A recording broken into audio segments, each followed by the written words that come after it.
Why did I start the video before I even set down the... Man, I'm stupid. I just made a video, how hard should you train or how hard should you lift? How hard should you lift is the title. Go check it out. I will give you, it's a 2-minute video giving you tips on how hard should you train. Not even really a tip, I tell you 10 seconds into the video and you don't have to watch the rest of it. But I gave you a 2-minute video for free. I just got done with a set of back. I can't speak. That's my problem with every single one of my videos is I just can't talk for some reason. So, real quick video again. Straight cut, I'm giving you everything you need to know. The title, as you see by it, how should you eat on a cut and how should you train on a cut? Now there are a lot of people, let's talk about the training. There are a lot of people that say you need to strength train. You need to strength train while you're cutting to keep your strength so you don't lose muscle. Well, you gain strength while you lift. If you lift naturally and you don't care about your strength, you just want to look good, you can get stronger and you will get stronger by doing high rep ranges.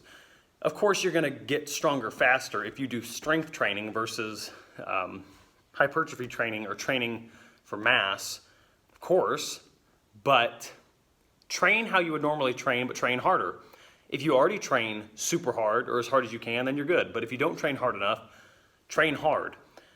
The reason you gotta count your calories, what the hell am I saying? The reason you need to keep these things in check, mainly protein, we're talking about food, and how you train is because when you're in a calorie deficit, your body takes either muscle or fat, preferably fat, for fuel to make up for that loss of calorie, the calories that you are lacking. So what you need to eat and focus on is protein, just protein. Of course, you're gonna need carbs for energy because on a cut, you get a little bit more tired than usual. But if we're talking about in terms of what you need to eat, I would say eat protein. And if you have not got your protein in check before you do a cut, get your protein in check. Because if you don't eat enough protein, you're gonna probably lose a little bit of muscle on your cut. Now, what do I mean by cut? Cutting body fat, obviously. But if people are watching this video and they have no idea what the term cut means in the bodybuilding world, it means weight loss, losing fat, again, preferably. So the reason you keep protein in check is because protein is what rebuilds muscle. If you do not have enough protein to keep that muscle at bay, to keep it there so you don't lose it, so your body doesn't take it for fuel, what the hell did I just say that I'm going to build up to saying? I just lost it. I am a freaking mess. You're eating enough protein to keep your muscle there. And if you're not eating enough protein, what will happen is you might lose a little bit of muscle on that cut, or a lot. I wouldn't say a lot, like you're going to lose all your gains, but you'll lose a considerable amount. I lost some on my first cut that I didn't even finish.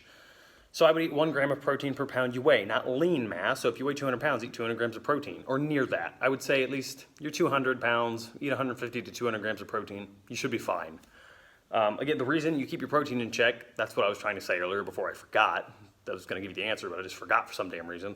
The reason you keep your protein in check is because that's what rebuilds muscle, and on a cut, you don't want your body to take muscle for fuel, so you eat enough protein to keep it there. Simplified, very, very simplified.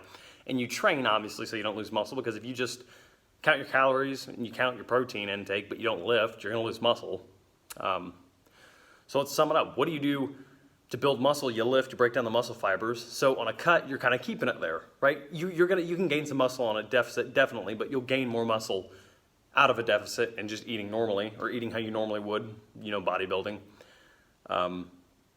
There are the answers. So 1 gram of protein, I'd say, it's 0.7 grams of protein to 1 gram of protein per pound you weigh, and just lift how you normally do.